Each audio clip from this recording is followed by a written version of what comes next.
अब्रह्मात्वच्च जीवात्वधान्ये देवतागणाः.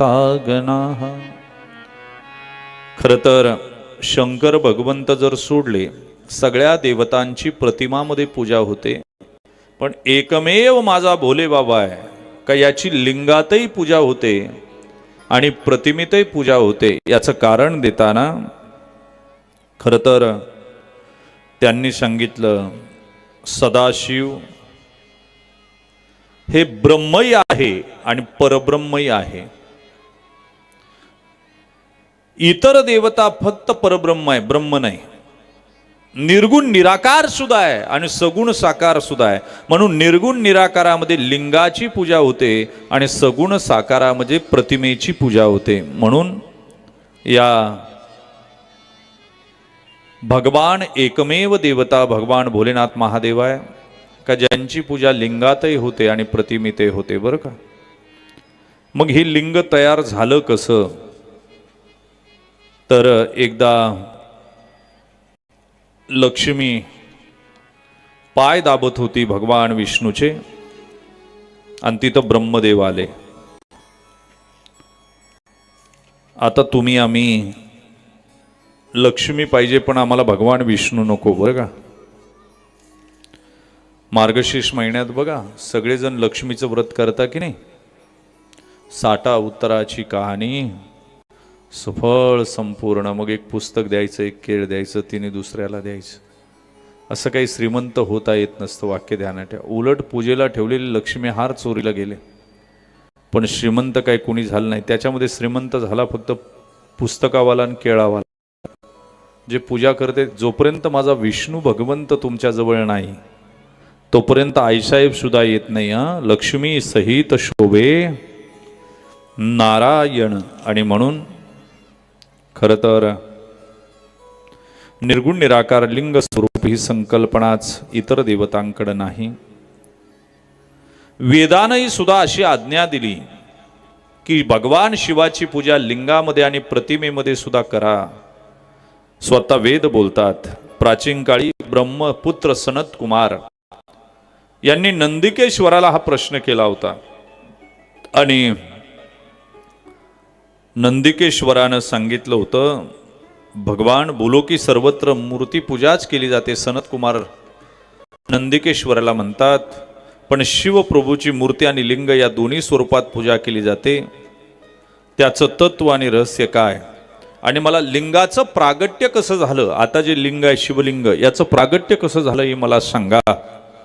आणि मग ते सांगितले की एकदा लक्ष्मी माता भगवान विष्णूचे पाय दाबत होती आणि पाय दाबत असताना तिथं ब्रह्मदेव आले. पाय लक्ष्मीचे हाती तिशी यावे काकुळती. पाय भगवंताचे. एकदा भगवान विष्णूचं लक्ष्मीचं भांडण झालं. बरं का. त्यांची सुद्धा भांडणं होत असतात. आणि भांडण झाल्याबरोबरच विचार केला की माझे भक्त जास्त का तुझे भक्त जास्त. भगवान म्हणले माझे भक्त जास्त, आईसाहेब म्हणल्या माझे भक्त जास्त. शेवटी दोघांचं ठरलं की परीक्षा घ्यायची. आईसाहेब म्हणल्या पहिली मी जाते आणि मग तुम्ही यायचे. चालन म्हणजे. आईसाहेब गेल्या जिथं अंतयात्रा चालली होती. लोक गर्दीनं रडत होती. खांद्यावर प्रेत होतं आणि तिथं लक्ष्मीनं पैशाचा पाऊस पाडला. खांदेकरांनी सुद्धा प्रेत टाकून दिलं आणि पैसे जमा करायला सुरुवात केली.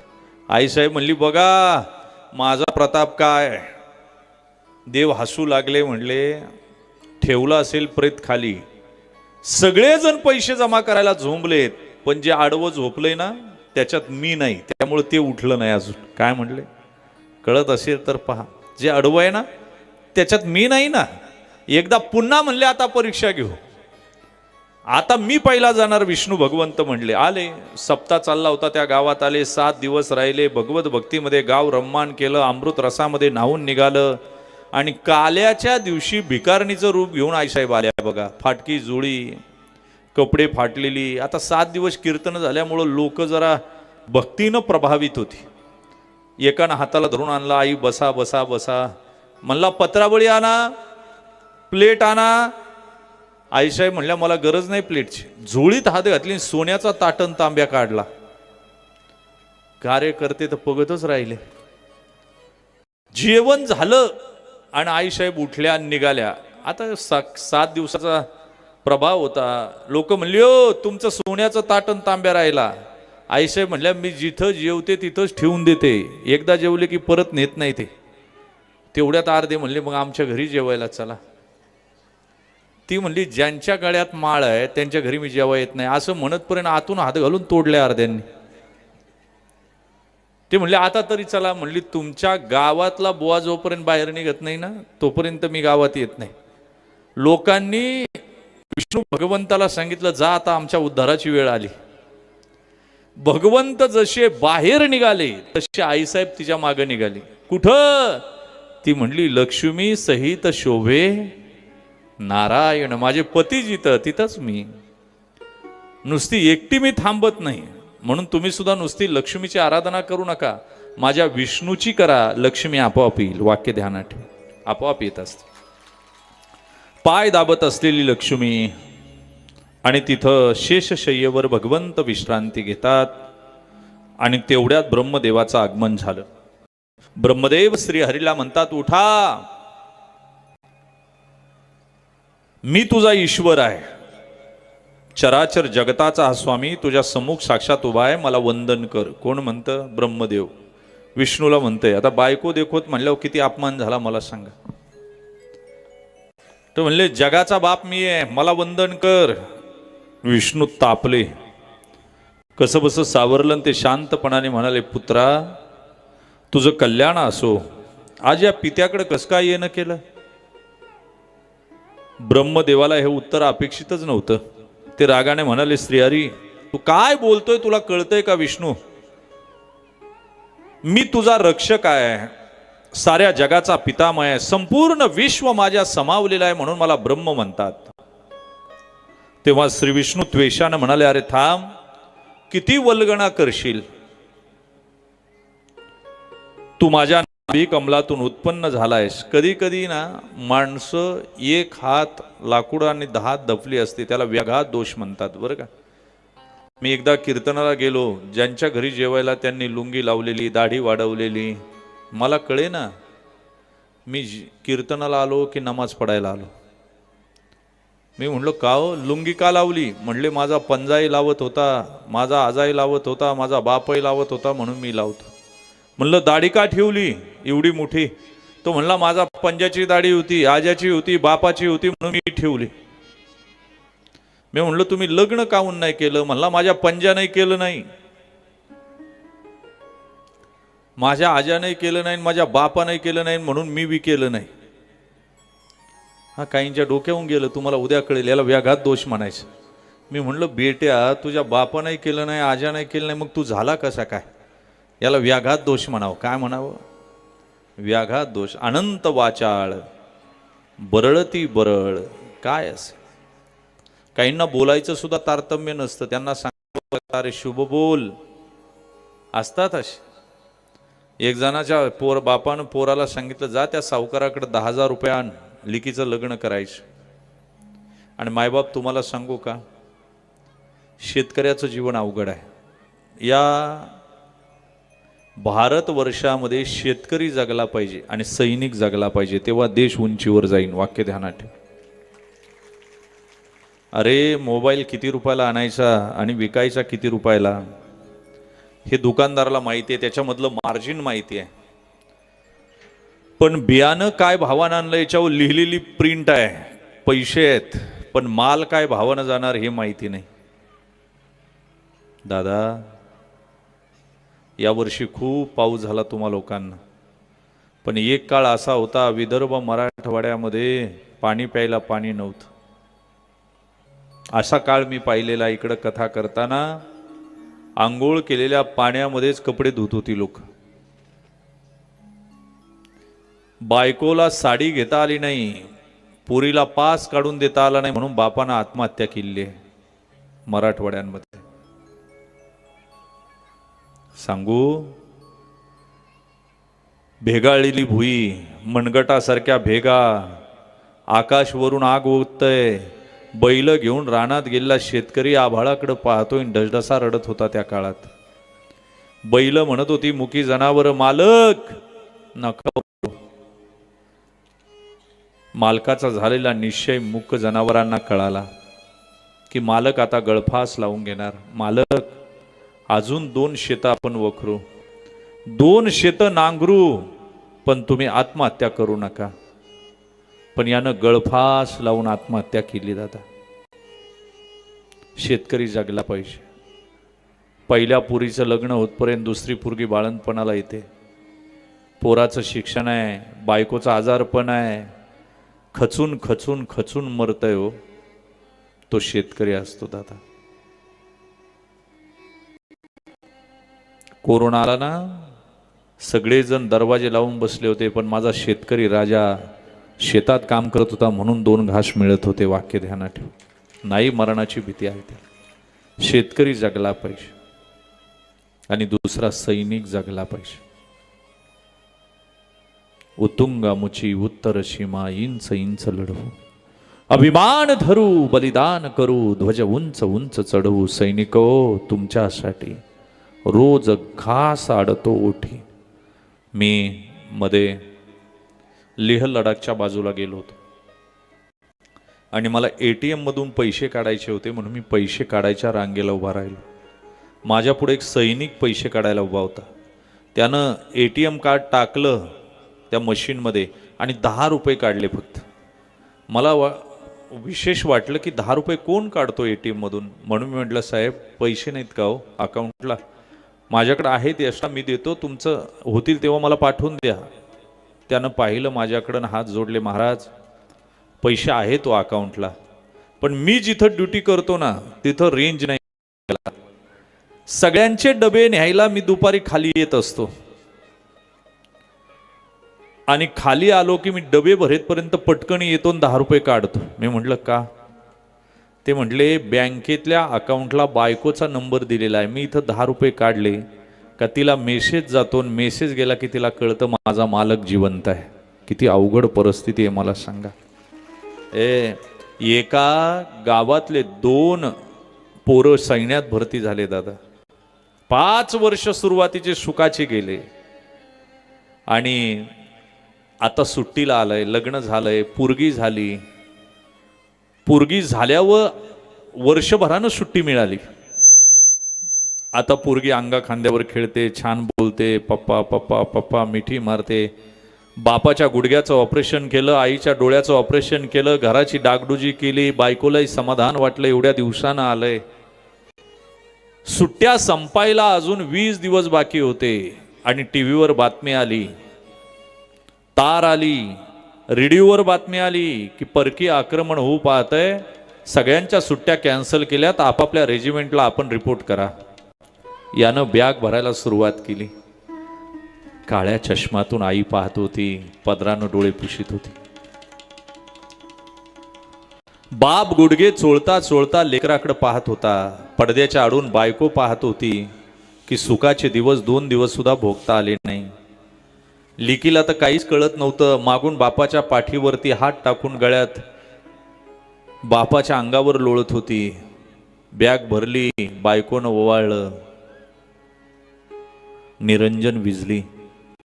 बायकोच्या चित्ताचा थरकाप उडाला. अगं असं काही नसतं ग, मी आत्ता गेलो आणि परत सुट्टीला येतो. रेल्वेत बसून दिलं. बायको रडत होती, आईबाप रडत होते. रेजिमेंटला गेले, रिपोर्ट केला, तिथून गाडी निघाली, बाँड्रीवर गेली. खंदकामध्ये आता प्रवास सुरू झाला. कधीतरी हेलिकॉप्टर यायचं, वरून जेवणाचे डबे टाकून निघून जायचं. पुढून गोळ्या चालू राहायच्या, गोळ्या, दारू गोळ्याचा आवाज, कांठळ्या बसवणारा. रात्रभर त्या खंदकातच झोपून राहायचं खड्ड्यामध्ये. आज सकाळ झाली, सूर्याची किरणं उगवली, समोरून सुसू सुसू करत एक गोळी आली, छातीला लागली. रक्ताची चिळकांडी बाहेर उडाली. डोळ्यातून 2 अश्रू गळाले. पाठीमागच्या बॅगेतून तिरंगा काढला, छातीला लावला, दाबला जिथं गोळी लागली तिथं. पाकिट काढलं रे मागच्या खिशातून. मायबाप, त्या पाकिटात 3 फोटो होते, आईबाप, बायको आणि लहानग्या लेकीचा वेगळा फोटो होता. पाहू लागला, मोबाईल काढला, शेजारच्या मित्राकडे दिला. बघ, याच्यावर माझ्या आईचा रोज फोन येतो. तिला कळत काहीच नाही, पण मला फोन केल्याशिवाय जेवत नाही. माझा मृतदेह गावात जातपर्यंत तू तिच्याबरोबर बोलत राहा. आणि तुला एक सांगतो, माझा मृतदेह गावात जायच्या अगोदर तू गावात जा. माझा बाप हुशार आहे. तो तुला विचारीन, माझं लेकरू कुठं आहे, काडी घे आणि मोडून दाखव. त्याला कळेल माझी म्हातारपणाचा आधार संपला. माझी आई येईल रे, तिला एक 10 रुपयाच्या वर हिशोब येत नाही, पण मयाळू आहे. तिच्या पायाला पड, दर्शन घेन, इतका रड, अश्रूने अभिषेक घाल. तिला कळेल माझं बाळ राहिलं नाही. माझी लेक येईल आता, 13-14 महिन्याची झाली रे, तिच्या कपाळाचा मुका घे. तिला कळेल माझा बाप राहिला नाही. आणि आता माझी बायको येईल, तिला काहीच बोलू नको, फक्त हात पुढं कर आणि तिच्या कपाळाचं कुंकू पुसून टाक. तिला कळेल माझा नवरा राहिला नाही, पण तिला एक निरोप दे. ती मला नेहमी म्हणायची की तुमचं प्रेम कुणावर आहे. मी तिला नेहमी खोटं बोलायचा, माझं प्रेम तुझ्यावर आहे. पण तिला आज खरं सांग की माझं प्रेम तिच्यावर कधीच नव्हतं, माझं प्रेम भारत मातेवर होतं, हे तिला सांग. गुजरने वाली हवा बता मेरे दोस्तों, मेरे दिलरुबा, मेरे गाँव जाके तयाम दे, तू जाके तू प्याम दे. हो मेरे गाँव में है जो वो गली, जहाँ रहती है मेरी दिलरुबा, उसे मेरे प्यार का जाम दे, उसे जाके तू प्याम दे. वही थोड़ी दूर है घर मेरा, मेरे घर में है मेरी बूढ़ी माँ, मेरी माँ के छू के तो उसे उसके बेटे का नाम दे. ऐ गुजरने वाली हवा जरा मेरे दोस्तों, मेरे दिलरुबा, मेरे आँखों में नाम दे, उन्हें जाके तू ये प्याम दे. मैं वापस आऊंगा उसी की छाँव कि माँ के आंचल से, गाँव के पीपल से, किसी के काजल से, किया वो वादा वो निभाऊंगा. मैं वापस आऊंगा, मैं एक दिन आऊंगा.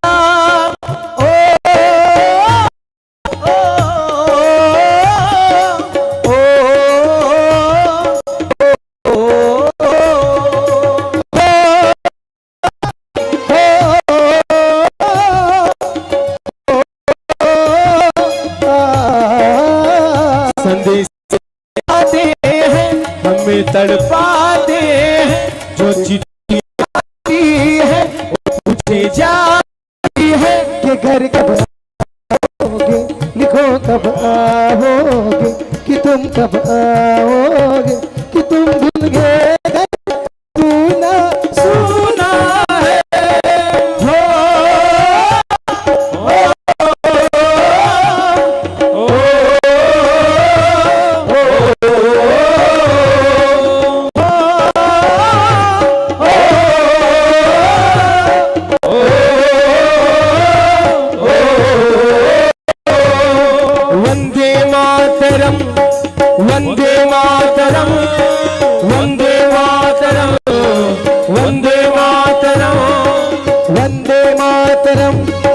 वंदे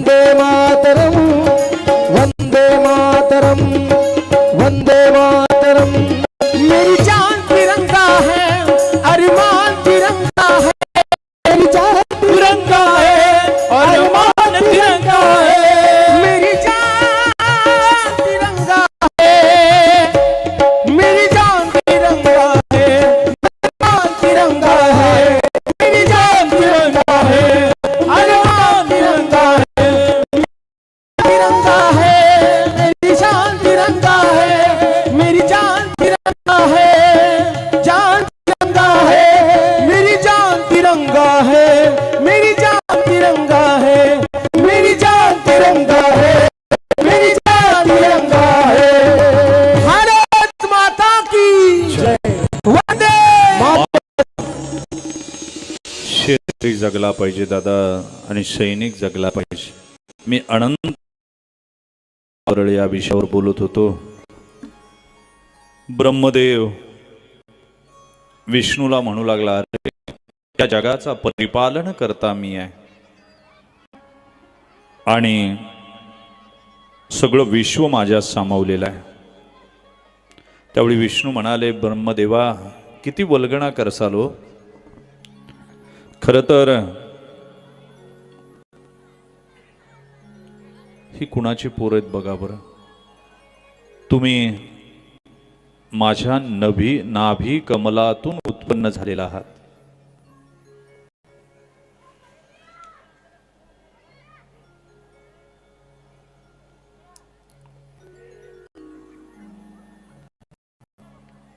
तुम्ही विसरलास. विष्णू भगवंत ब्रह्मदेवाला म्हणतात, तुम्ही माझ्या नाभी कमलातून उत्पन्न झालास. मीच तुझा स्वामी आहे, मीच ईश्वर आहे आणि मी सर्वश्रेष्ठ आहे. विष्णू म्हणायचे मी सर्वश्रेष्ठ आहे, ब्रह्मदेव म्हणायचे मी सर्वश्रेष्ठ आहे. दोघांचं इतकं भांडण चालू झालं आणि विष्णूनं सांगितलं की तुझा जन्मच माझ्या नाभी कमलातून झालाय, नाभीतून झालाय, मीच तुझा बाप आहे. असं बोलल्याबरोबर दोघंही वाद घालू लागले. कुणीच कुणाला ऐकेना. भांडण विकोपाला गेलं आणि मीच जगाचा स्वामी असं एकमेकांना म्हणून एकमेकाचं वध करायला तयार झाले. दोघं एकमेकावर भांडू लागले. ब्रह्मदेव हंसावर बसून लढाई करायला आले आणि विष्णू भगवंत गरुडावर बसून आरूढ होऊन युद्ध करू लागले. जीव घेणे अस्त्र प्रहार करू लागले. एकाने एक अस्त्र सोडलं की दुसरा एक अस्त्र सोडायचा. त्यांचं निर्वाणीचं युद्ध चालू झालं. आता दोघांपैकी एकच राहील कोणीतरी. सगळ्या देव देवता घाबरल्या. डळमळीत झालं आसमान, भयकंपित झाली सृष्टीमध्ये, खळबळ माजली. हे युद्ध थांबणं गरजेचं आहे. आणि सगळे देव कैलासावर गेले आणि कैलासावर गेल्याबरोबर देवानं त्वरित कैलास लोकी गमन केलं. तिथे भगवान शंकर सिंहासनावर विराजमान झालेले होते. डाव्या बाजूला पार्वती बसलेली होती. सगळ्या देवतांनी कैलासावर वंदन केलं आणि आपली व्यथा सांगितली. देवानं व्यथा सांगितल्यावर भगवान शिव म्हणतात, तुम्ही घाबरू नका, मी गणांसमवेत तुमच्या बरोबर येतो ते युद्ध थांबवतो. शंकराने देवाला अभय केलं. नंदीवर आरूढ झाले आणि नंदीवर बसून भगवान शिव युद्धभूमीवर आलेले आहेत. पण ते युद्धाच्या मध्यभागी गेले नाही. लांबून पाहू लागले एका जागी लपून की या दोघांचं काय चाललंय. खरं तर ब्रह्मदेव आणि विष्णू यांचं युद्ध जोरात चालू होतं. एकमेकाला युद्ध घात करण्यासाठी माहेश्वर आणि पशुपात नावाचं अस्त्र सोडू लागले. रमा रमण महेश्वर भगवंत ते पाहू लागले. भगवान शंकरानं विचार केला, दोघांचं भांडण थांबवण्यासाठी, युद्ध थांबवण्यासाठी काहीतरी करावं लागेल आणि मलाच ते करावं लागेल. म्हणून भगवान शिव दोघांच्या मध्ये महाअग्नी समान प्रखर स्तंभ रूपानं प्रगट झाले. असा मोठा स्तंभ, इकडं भगवान आहे, इकडं विष्णू आहे, मध्ये भगवान महादेव स्तंभाच्या रूपानं प्रगट झाले. दैदिप्यमान असलेला स्तंभ. आणि त्या प्रभावानं दोन्ही अस्त्रे आपापली शांत झाली. आणि अस्त्र शांत झाल्यावर त्या ब्रह्मदेवानं सोडलेलं अस्त्र आणि विष्णूनं सोडलेलं अस्त्र हे दोन्ही त्या स्तंभाच्या जवळ येऊन शांत झाली. हे दोघेही विचार करू लागले की हे कसं काय झालं. आणि दोघांना आश्चर्य वाटलं. दोघांनी विचार केला की या अग्निरूपी स्तंभाचा आपण विस्तार जाणून घेतला पाहिजे. नक्की कुठपर्यंत आहे हा, दिसत तर नाही डोळ्यानं वरती, आणि खाली कुठपर्यंत माहिती नाही. आणि म्हणून विष्णूनं सुकराचं रूप घेतलं, डुकराचं, आणि जमिनीखाली कुठपर्यंत तो स्तंभ हे शोधण्यासाठी निघाला.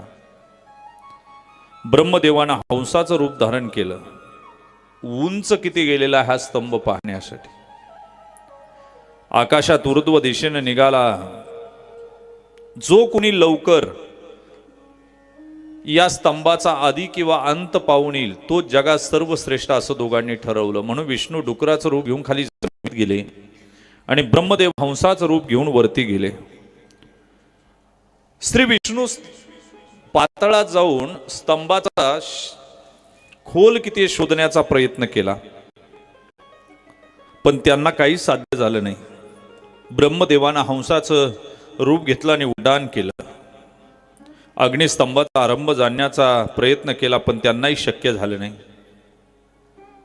विष्णू परत माघारी आला, त्याला तो स्तंभ कुठपर्यंत कळाला नाही आणि न हाताला काही लागल्यामुळं परत माघारी आला. किती खोल आहे हे काही कळालं नाही. खरं तर आता ब्रह्मदेवच याचा शोध घेऊन येईल आणि तो सर्व जगत मान्य ईश्वर हे मान्य करावं लागेल हे विष्णूनं ठरवलं. खरं तर ब्रह्मदेव सुद्धा वरती स्वर्गात गेला, पण उंची त्या स्तंभाची काही कळेना किती आहे. मग विचार केला आता जर आपल्याला कळालं नाही तर विष्णू सर्वमान्य देव होईल, काहीतरी युक्ती केली पाहिजे. आणि म्हणून त्यानं इकडं तिकडं पाहू लागला. तेवढ्यात 21व्या स्वर्गामध्ये त्याला केतकीचं फूल दिसलं, केवड्याचं. आणि केवड्याचं फूल दिसल्याच्या नंतर त्यांनी वस्तुस्थितीची कल्पना दिली त्या केवड्याच्या फुलाला. बघ असं झालंय, विष्णू खाली गेलाय, मी वरती आलोय हा स्तंभ शोधण्यासाठी. आणि आता तू एक काम कर, या स्तंभ किती उंच आहे मला माहिती नाही, 21व्या स्वर्गात आलोय, पण आता त्याचा शेवट अजून सापडे ना. तू फक्त माझ्या बाजूनं साक्षी दे पृथ्वीवर येऊन की मी या स्तंभाचं टोक पाहिलं म्हणून, आणि त्याला तू साक्षीदार आहे. दोघांनी ठरवलं, मन वळवलं की पुष्प घेऊन ब्रह्मदेव युद्धस्थानावर आले. आणि माझ्या श्रीहरीच्या चेहऱ्यावर, विष्णूच्या चेहऱ्यावर नाराजी दिसत होती, कारण त्याला खाली काही सापडलं नव्हतं. आता ब्रह्मदेव जिंकून आल्यासारख्या उन्मादत होता, हातामध्ये केतकीचं फूल होतं. आणि विष्णूला म्हणला, मला वरती या अग्निस्तंभाचा टोक दिसलं आणि तुला माझ्यावर विश्वास नसेल तर या केतकीला विचार. श्रीहरीनं फुलाकडे पाहिलं, ते फुल म्हणाले विष्णू. ब्रह्मदेव म्हणतात ते खरे आहे. या दैदिप्यमान अग्निस्तंभाचा ऊर्ध्व दिशेकडील आरंभ पाहून आले आहेत. या घटनेला मी साक्षीदार आहे, त्यावेळी मी तिथं होते. श्री विष्णूच्या बोलण्यावर, श्री विष्णूंना ब्रह्मदेवाच्या बोलण्यावर विश्वास लागला. हे विधाता, तू माझ्यापेक्षा श्रेष्ठ आहे, तूच या जगाचा ईश्वर आहे असं म्हणून त्यांनी ब्रह्मदेवाचे पाय धरले विष्णूनं. विधात्याचं हे कपट भगवान शिवाला कळालं. भोले बाबा फार जेवढे भोळेत तेवढे शीघ्र कोपी सुद्धा आहेत. ते म्हणले हा ब्रह्मदेव खोटं बोलतोय काय. तत्काळ प्रगट झाले आणि त्यांनी विष्णूला म्हणाले, रमापती, हा विधाता खोटं बोलतोय. हा स्तंभाचा वरचा भाग शोधण्यासाठी उंच गेला खरा, पण याच्या हाती काही लागलेलं नाही. आणि आपल्याला कमीपणा येऊ नये म्हणून यानं कपट केलं आणि याला तुझ्याशी कपट केलं. स्तंभाचा अंत कळाला नाही हीच वस्तुस्थिती आहे, म्हणून खोटं साक्षी द्यायला लावली. याच्यासारखा लबाड या महाविश्वात कोणी नाही.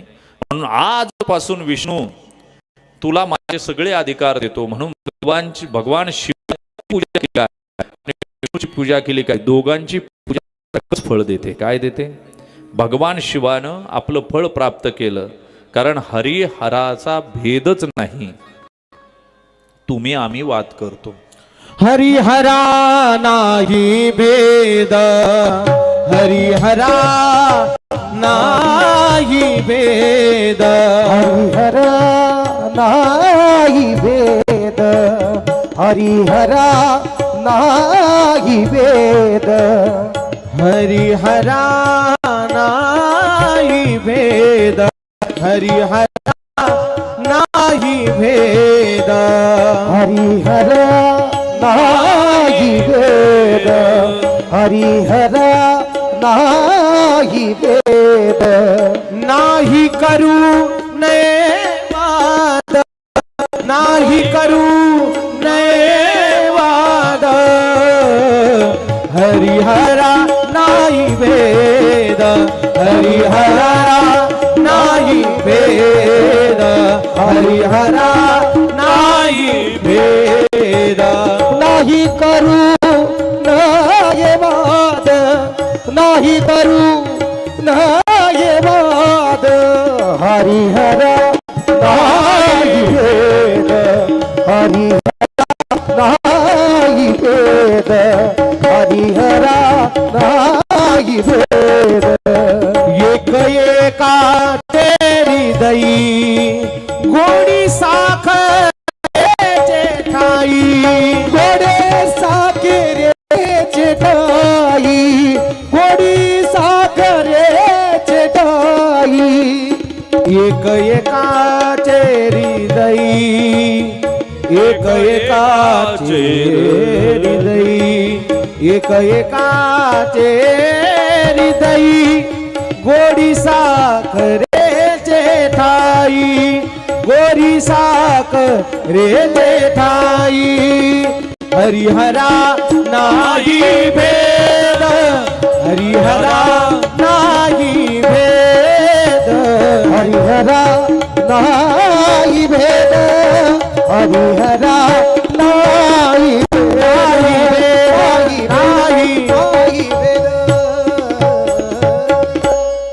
भगवान शिवानं विष्णूला आपले सगळे अधिकार भगवान शंकराची ती वाणी ऐकली की आजपासून तू आणि मी समानच आहे विष्णूला सांगितलं.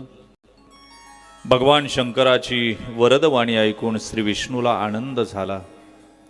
ब्रह्मदेव लज्जित होऊन खाली मान घालून उभे राहिले, पण ते केवड्याचं फूल थरथर थरथर थरथर कापू लागलं.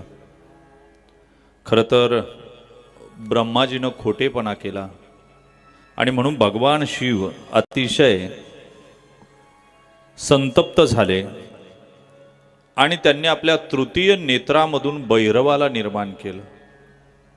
तृतीय नेत्रामधून भैरवाला निर्माण केल्याबरोबर काळ भैरव प्रगट झाले आणि त्या काळ भैरवाला भगवान शिवानं सांगितलं, हा ब्रह्मदेव खोटारडा आहे, याला शिक्षा करा. आणि म्हणून काल भैरवानं आपल्या तलवारीनं ब्रह्मदेवाचं 5वं मुंडकं उडवलं. प्राण भयानं व्याकुळ झालेले ब्रह्मदेव काल भैरवाचे पाय धरू लागले आणि स्तुती करू लागले. ब्रह्मदेवाची स्तुती काल भैरव डोळ्यातून रक्त ओकल्यासारखे संतप्त झाले. क्षमा याचना करू लागले ब्रह्मदेव. प्राण भयानं 5वं मुंडकं तलवारीनं काल भैरवानं उडवलेलं आहे. भगवंत भगवान शिवाकडे जातात, पाय धरतात. भगवान बोले बाबा माफ करा ब्रह्मदेवाला, तुम्ही खूप उदार आहात, विधाताच्या अपराध पोटात घालून त्याला क्षमा करावी अशी माझी विनम्र प्रार्थना आहे. विष्णूनं केलेली प्रार्थना भगवान शिवानं मान्य केली आणि भगवान शिवाच्या आज्ञेनं काल भैरवानं ब्रह्मदेवाला सोडून दिलं. तेव्हा शिवजी म्हणाले, ब्रह्मदेवा तू आपली प्रतिष्ठा वाढवण्यासाठी, मोठेपणा सिद्ध करण्यासाठी, मीच जगातला मोठा देव आहे, ईश्वर हे सिद्ध करण्यासाठी कपट केलं. म्हणून आज मी तुला शाप देतो का या विश्वामध्ये तुझी पूजा कुणी करणार नाही. आणि तेव्हापासून ब्रह्मदेवाची पूजा कुणी करत नाही, कुणीच करत. तुझे मंदिर कुणी बांधणार नाही. या पृथ्वी तलावर जोपर्यंत पृथ्वी आहे तोपर्यंत ब्रह्मदेवाचं मंदिर होणार नाही. म्हणून बघा सगळ्या ब्रह्मदेवाचं मंदिर कुठंच नाही. खरं तर कोणी तुझ्या प्रित्यर्थ उत्सव करणार नाही. शिवरात्र शंकराची आहे, कालभैरवाष्टमी आहे, हनुमान जयंती आहे, गणेश जयंती आहे, यात्रा आहेत, उत्सव आहे. पण ब्रह्मदेवाचा उत्सव कुणी करत नाही, कुणी सप्ताह करत नाही, कुणी कथा करत नाही. कारण भगवान भूत भावन भोलेनाथ महादेवाचा हा शाप आहे की या पृथ्वीवर तुझी पूजा कुणी करणार नाही, तुझं मंदिर कुणी बांधणार नाही, तुझे उत्सव होणार नाही.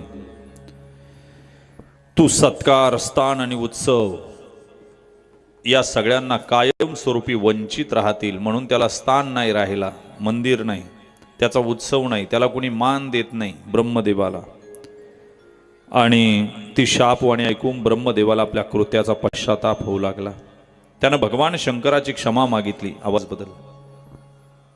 भगवान शंकराची क्षमा मागितली आणि आपलं 5वं मस्तक मला पुन्हा प्रदान करा. 4 मस्तकावर कसा जगू मी भोलेनाथ, मला 5वं मस्तक परत द्या म्हटल्याबरोबर विधात्या, दुर्जन जी लोक असतात त्यांच्यामुळे सृष्टीमध्ये अडथळा निर्माण होतो, जगाची व्यवस्था विस्कळीत होते. अशा वेळी पापी लोकांना दंड करावा लागतो. त्यामुळे लोक मर्यादित वागतात. मी तुला आता 5वं मस्तक देऊ शकत नाही, पण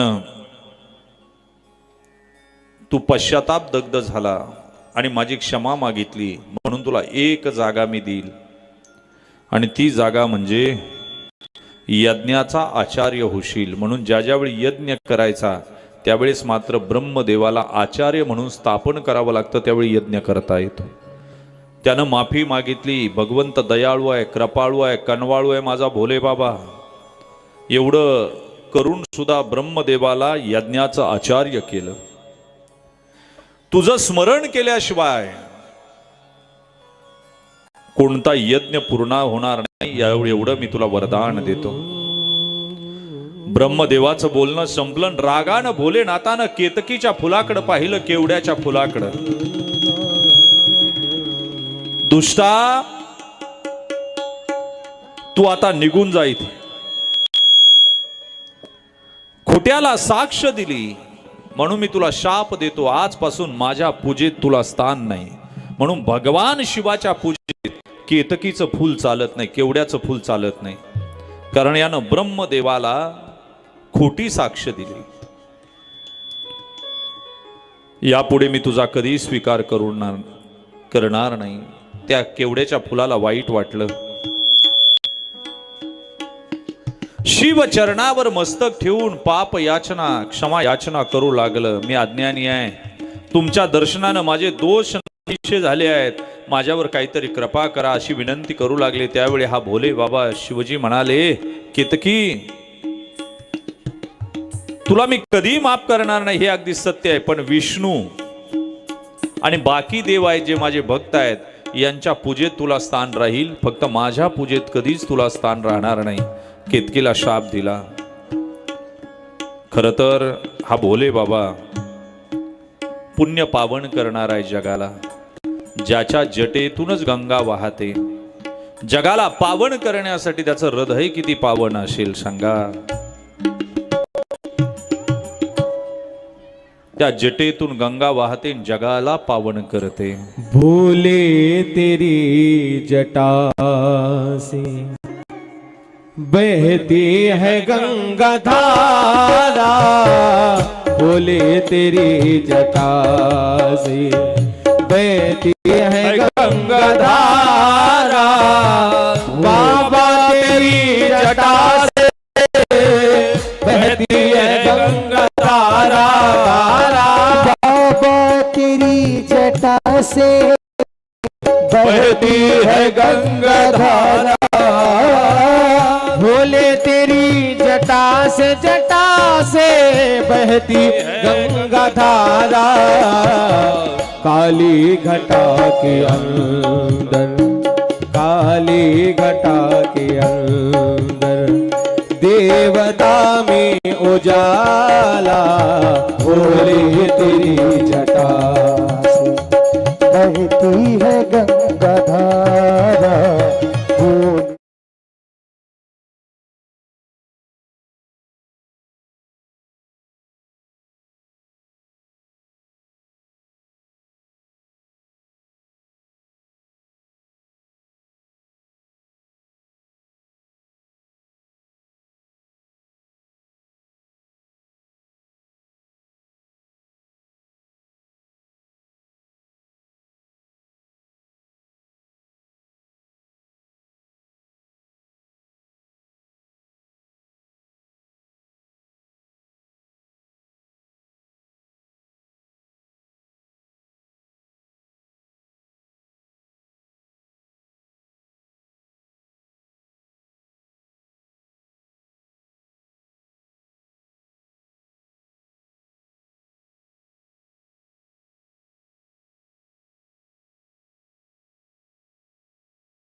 मरुद बाजे कर में त्रिशूल भाला भोले तेरी जटा से बहती है गंगा धारा हे बाबा तेरी जटा से बाबा तेरी जटा से बहती है गंगा धारा बाबा तेरी जटा से बहती है गंगा धारा भोले तेरी जटा से बहती है गंगा धारा भोले तेरी जटा से बहती है गंगा धारा भोले तेरी जटा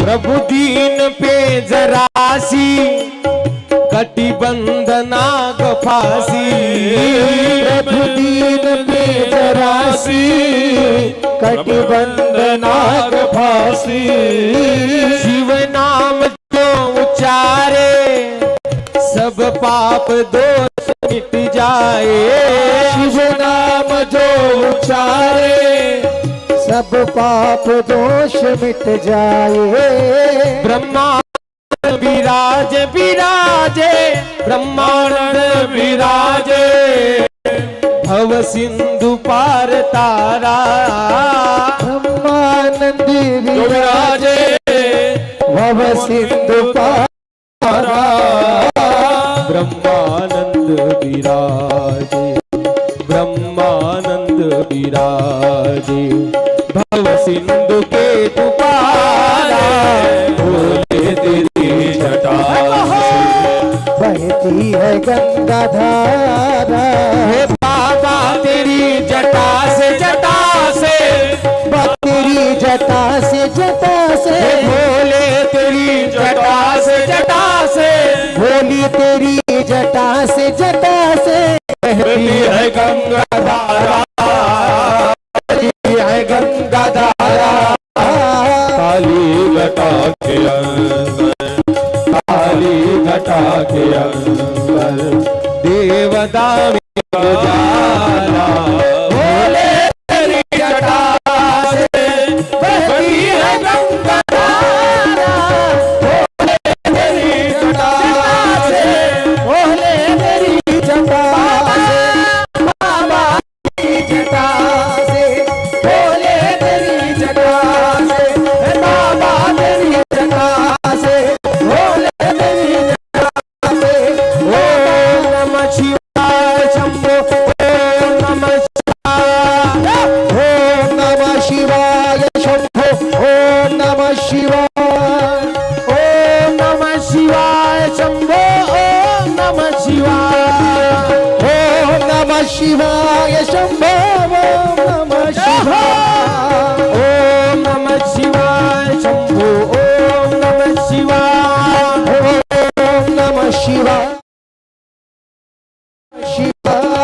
हे भोले तेरी जटा से बाबा तेरी जटा से बहती है गंगा धारा भोले तेरी जटा से बाबा तेरी जटा बहती है गंगा धारा भोले तेरी जटा से बाबा तेरी जटा